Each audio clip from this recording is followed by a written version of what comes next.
Hello everyone, আসসালামু আলাইকুম। কেমন আছেন সবাই? এর আগের ভিডিওতে আমি দেখানোর চেষ্টা করেছিলাম বীজ থেকে ভাপা পিঠা হওয়ার গল্প, এবং তার সাথে আমি আমাদের গ্রামের ঐতিহ্যকে তুলে ধরার চেষ্টা করেছি।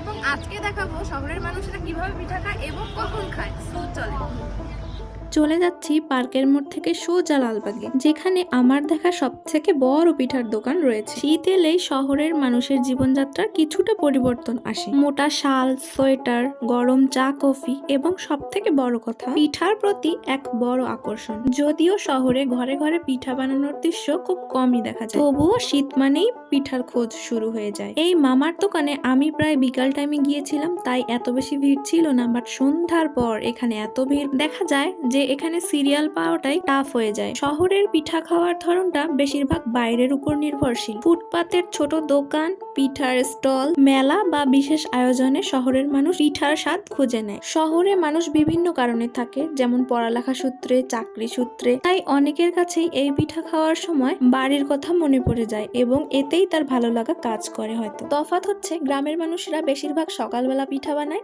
এবং শহরের মানুষরা রাতে। যারা রংপুরে আছেন তারা অবশ্যই এই মামার পিঠা টেস্ট করবেন। Thank you.